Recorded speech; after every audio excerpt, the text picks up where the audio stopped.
ओम नमः शिवाय। ओम शांति। वंदे मातरम। विश्व की सर्व आत्माओं का ओम मंडली शिव शक्ति अवतार सेवा संस्थान में हार्दिक स्वागत है। आप सभी विश्व की सर्व आत्माओं को ये शुभ संदेश है कि परमात्मा शिव का अवतरण भारत भूमि में हो चुका है। भगवान शिव सर्वात्माओं के पिता हैं। अगर हम ऐसा कहते हैं तो अनेक संप्रदाय में अलग अलग मान्यता है। किसी ने शिव जी को, किसी ने श्री कृष्ण को, किसी ने श्री राम जी को, किसी ने अल्लाह, किसी ने खुदा, किसी ने वाहेगुरु कहा है। लेकिन आत्मा परमात्मा में सबसे बड़ा जो अंतर है उस बात को समझने की जरूरत है। एक ही शक्ति है जिसका कि इस सृष्टि पर जन्म और मृत्यु नहीं है, अकाय है, अशरीरी है, अभोक्ता है। और सभी शास्त्रों में भी उस परमात्मा के लिए कहा गया है कि बिनु पग चले सुने बिनु काना, कर विधि कर्म करे विधि नाना।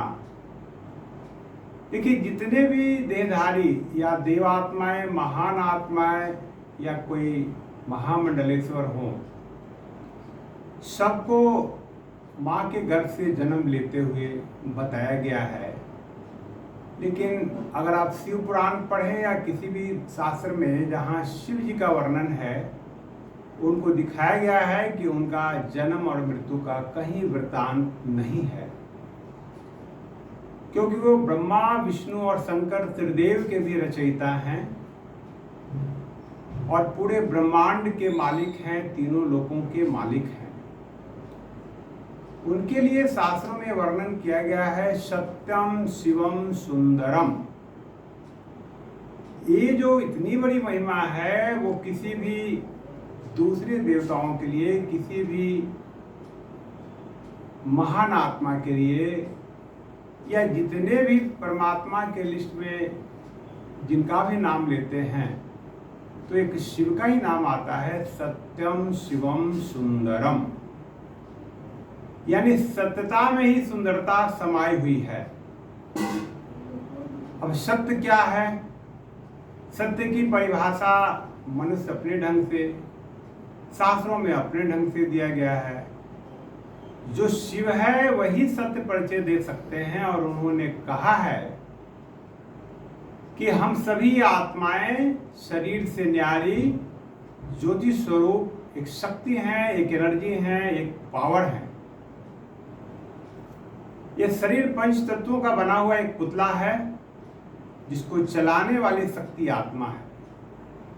ये परमात्मा के द्वारा बताया हुआ ये भी सत्य है कि हम सभी आत्माएं हैं और सभी आत्माओं का पिता एक है और वो शिव है, क्योंकि वो भी जन्म मृत्यु से न्यारा, वो भी ज्योति स्वरूप है। जैसा कि उन्होंने खुद बतलाया है कि मेरा रूप ज्योति स्वरूप है, मेरा नाम शिव है। शिव माना जो सबका कल्याण करने वाला है, उसी को शिव कहते हैं। तो परमात्मा ही है, भगवान ही है, ईश्वर ही है जो सबका भला करने वाला है।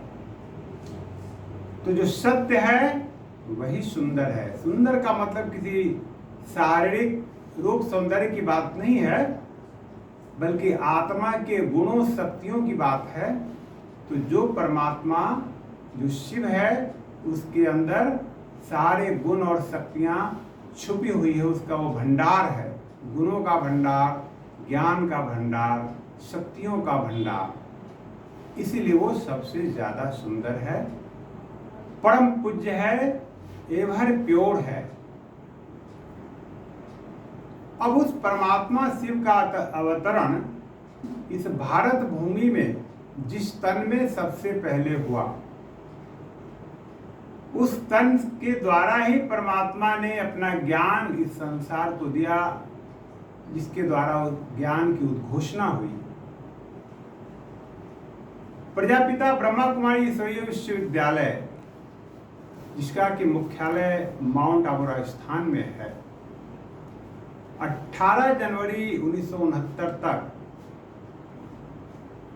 जिनका लौकिक नाम दादा लेखराज था, जिसको शिव बाबा ने प्रजापिता ब्रह्मा नाम दिया, उनके द्वारा ही यज्ञ के आदि में, जब भारत पाकिस्तान का बंटवारा नहीं हुआ था, तो सिंध हैदराबाद में इस ज्ञान की शुरुआत हुई।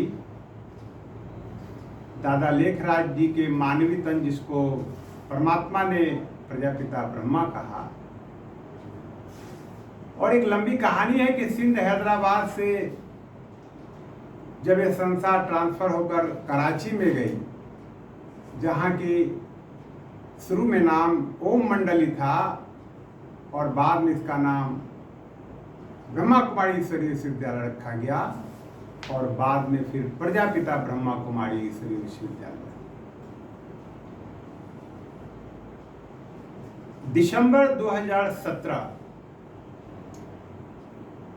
के बाद जब गुलजार दादी जी, जिनके शरीर में शिव बाबा और ब्रह्मा बाबा का अवतरण होता था, ये 31 दिसंबर 2017 के बाद उनमें प्रवेशता का पाठ जो है समाप्त हो चुका, और परमात्मा ने अगला रथ, तीसरा रथ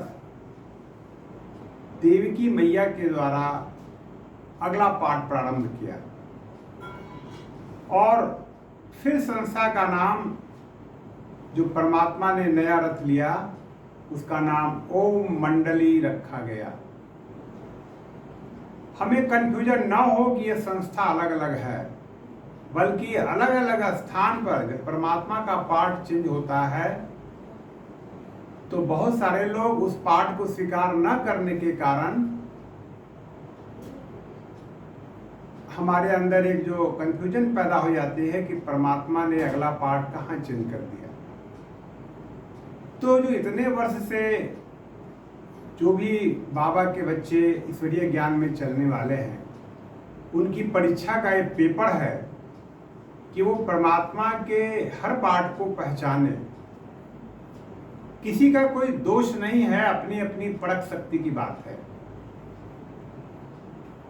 तो जिन्होंने परखा इस पाठ को ज्ञान की मुरलियों के आधार से, अव्यक्त वाणियों के आधार से, वो फिर से उस परमात्मा से अपना मधुर मिलन मना रहे हैं। वर्तमान में परमात्मा शिव और ब्रह्मा बाबा ने अपना स्थान छत्तीसगढ़ के रायपुर में, यानी जो राजधानी है छत्तीसगढ़ का, वहीं पे अभी मुख्यालय है।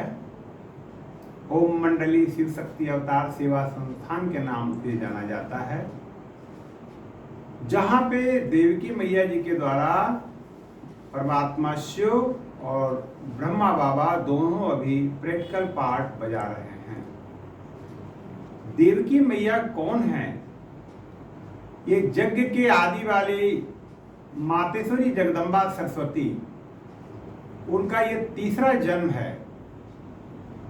वो अपने दूसरे जन्म में किसी बड़े राजा के घर में जन्म ली थी, और वहाँ पर कम ही उम्र में उनका शरीर त्याग होने के बाद ये तीसरा जन्म जो है,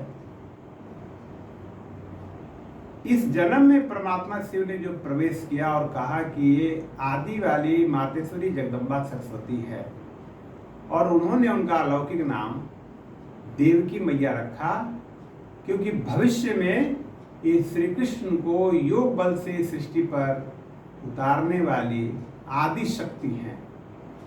देव की माना देवताओं की चाबी, देवलोक को लाने वाली पहली वो माता बनेंगी, चूंकि वो जगत की माता हैं और सबसे पहले श्री कृष्ण को योग बल से सृष्टि पर उतारेंगे, इसलिए उनका नाम देवकी रखा गया है।